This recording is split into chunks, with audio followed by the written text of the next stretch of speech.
This is eCoffee with Experts, where marketers and founders share what's actually working in SEO, AI, and digital growth.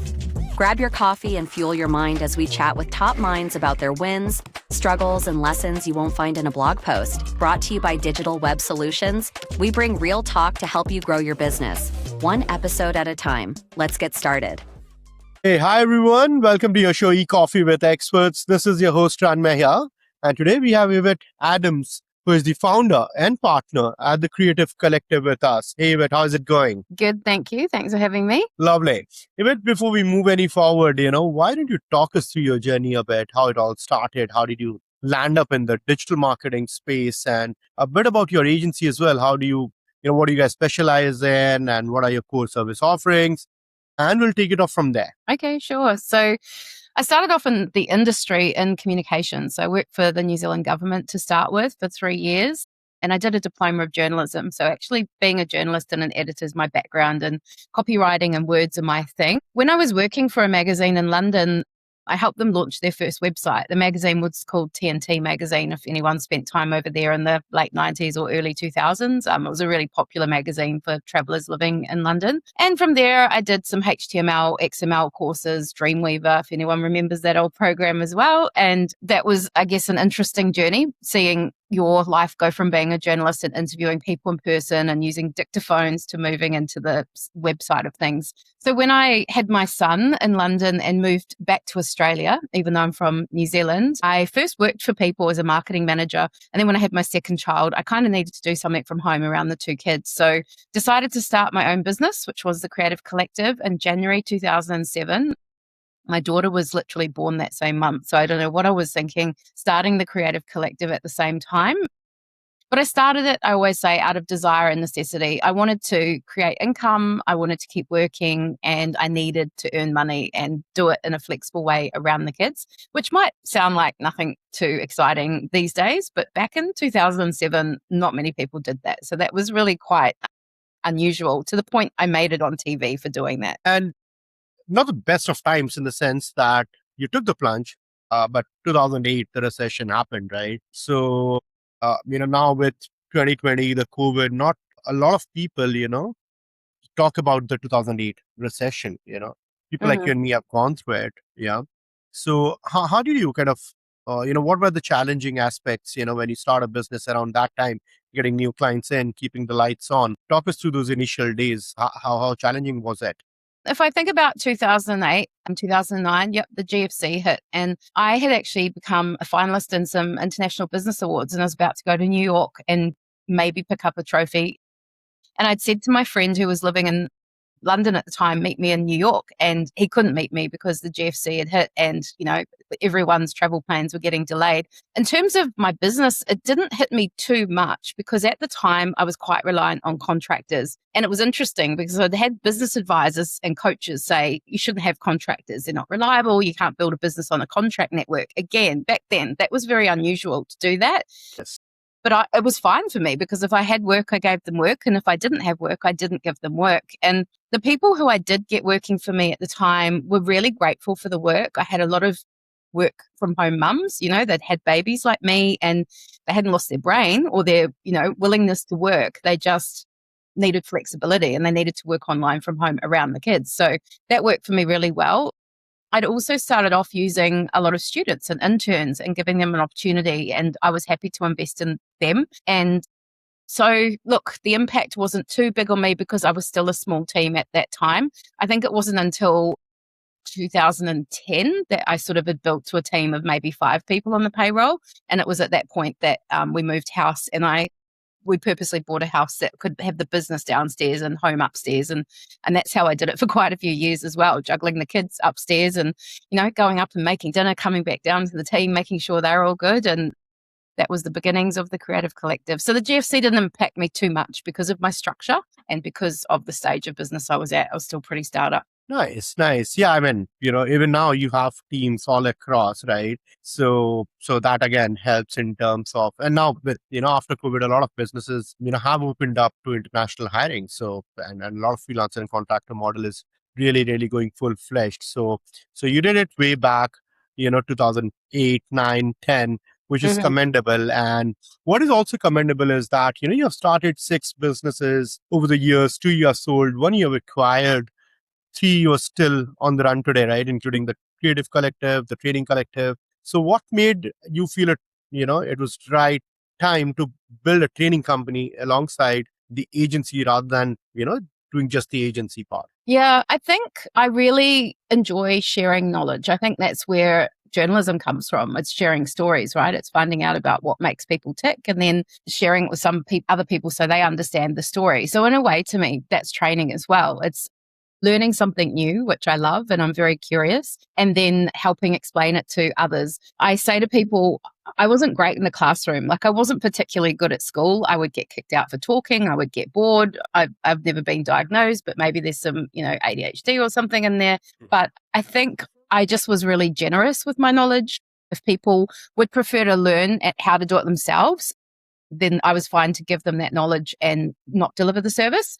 And then also I met great people who had great knowledge and I would say, I could put you forwards as a trainer and I could pay you for this. Would you be open to that? And so that started happening. I met a woman called Zoe DeLuca and early on in 2009, she started offering social media training, which again, people had not necessarily got onto social media or knew how to use it for business. Yet here was she running social media ads and showing others how to do it. And we were getting, 5-cent clicks and all that fun stuff back in that day. So that's where it started from. But, I had a dad who said, you shouldn't do that. Don't give away your knowledge, charge people and don't tell them how to do it. But to me, that's old school. Like, I think if you're always keeping ahead of people with your knowledge, then you've always got something to share training wise. And also sometimes you train them and then they realize this actually takes a lot of time and is harder than they thought. And they come back to you for the service anyway. So it works out pretty well. And talking about your agency, you've built an award-winning SEO and marketing practice without a formal marketing background yourself, coming from journalism. How does that shape the way you think, about talent or about hiring on your own team? I think I'm not saying to people you don't need a degree, but I would definitely question if you're going to university, why you're going and what you're hoping it will do for you. I personally have often hired based on aptitude, not an attitude, not necessarily the piece of paper. I think there's a lot of great academics out there, but I'd rather see their work experience and their real practical certificates from things like Google or Meta or these days Anthropic and things like that to know that they've actually got the skills that they need to add value in the workplace. So, to me, give me a good attitude.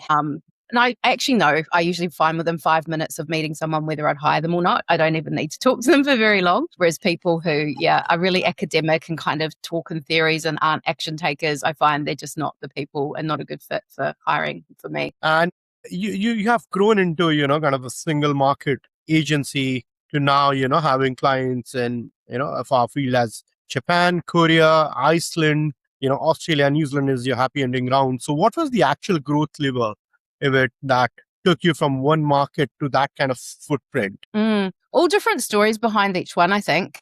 Literally, we've always had a really good ranking on Google, one of the best in Australia for some really competitive keywords. And then sometimes those rankings extend globally and you'll get an inquiry and go, where's this one from? So take the Japan one. That was literally a Japanese skincare brand that reached out. I guess they Googled us. It was quite a while ago. And we ended up doing photo shoots for them and then rolling out their social media content because they wanted to target an Australian audience. So they specifically wanted an Australian-based agency. The one in Korea, she was Brisbane-based, but traveling to Seoul, Korea all the time. So kind of lived in both locations. She was really early on in the Korean beauty industry. And we did a lot of PR work with her and helped her build her brand to the point that she was able to grow and hire in-house. The one in Iceland's actually an old friend of mine. He's opened 4 restaurants over there now. So, sometimes it's old friends that come into play there and then they refer you to people. Sometimes it's just weird twists of fate. Like we had a Greek restaurant contact us and we did a website for them in EOS. And it turned out that one of my friends had been the chef there years before, but there was no connection. He didn't refer. They just found us online. So yeah, each and every one of those international clients comes with a bit of a backstory, I guess. Some of them with a direct referral and some of them with just a random Google search is how they ended up working with us. And, your book in 2014, no kidding, made the case that kids, would understand tech in more ways than the adults would resist it, right? And that fighting it was pointless. I totally subscribe to that thought process. Now, more than a decade later, are you seeing anything similar play out with marketers, AI, SEO tools, and all the LLMs and all that's happening, the evolution around AI Yeah, that is happening today. I am. I'm seeing heaps of similar things happen. It's really interesting to reflect because I think throughout my career, accidentally, I've been ahead of my time a little bit. Like the reason I wrote that book is I'd won IT Woman of the Year for Australia, and people said, well, what are you going to do with it? You can just get up and shake hands and you've got a nice trophy. So what? Like, what's your legacy going to be? What's your message? And that got me thinking. And I sort of came up with it when I was sitting at lunch with some parents from my children's school.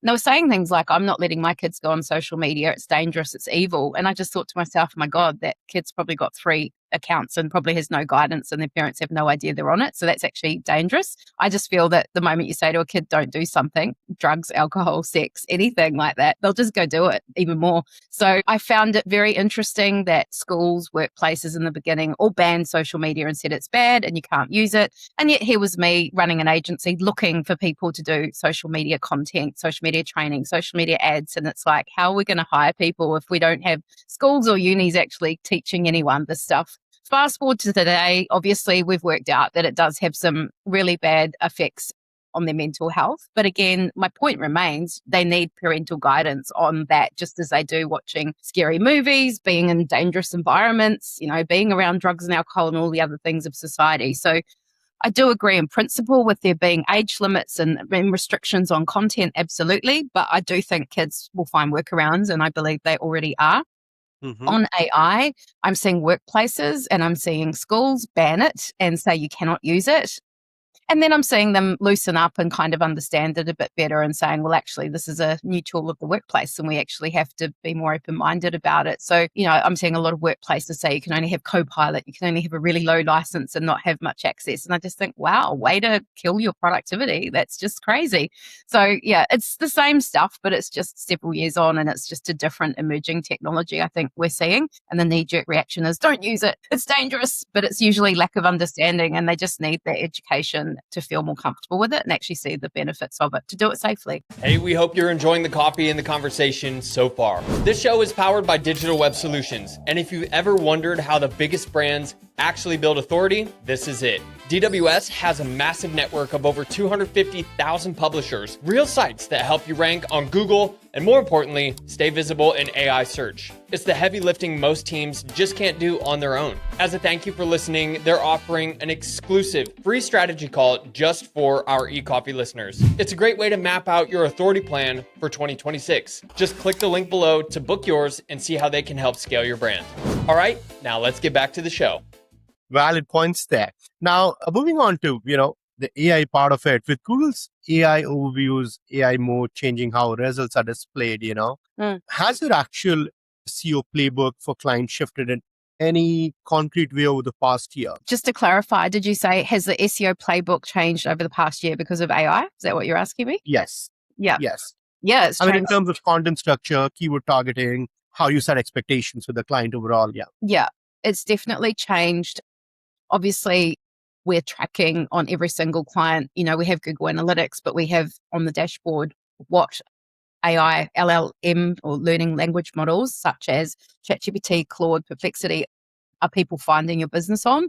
And that's usually a pretty big eye opener for the clients to say you're actually getting leads from this. So we need to do more of this. It's helping them understand content that they've got to produce, well thought through content that is unique, that isn't plagiarized.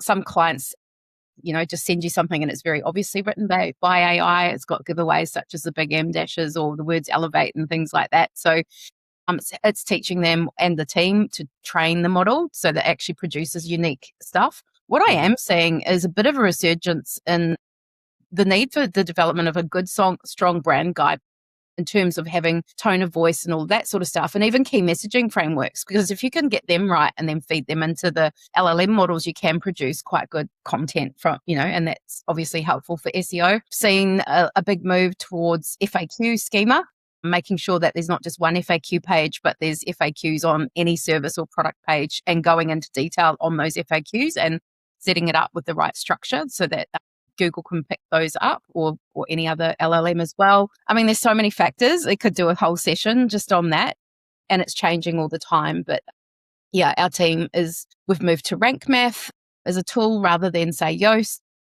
there's a lot more tools we're using for AI. And obviously we're plugging it all into Claude and doing a lot of the work on Claude as well and pumping out a huge volume of work compared to what we used to be able to do. It helps us identify opportunities, organize vast amounts of data much more efficiently than we're ever able to do before. So it's mind-boggling, actually.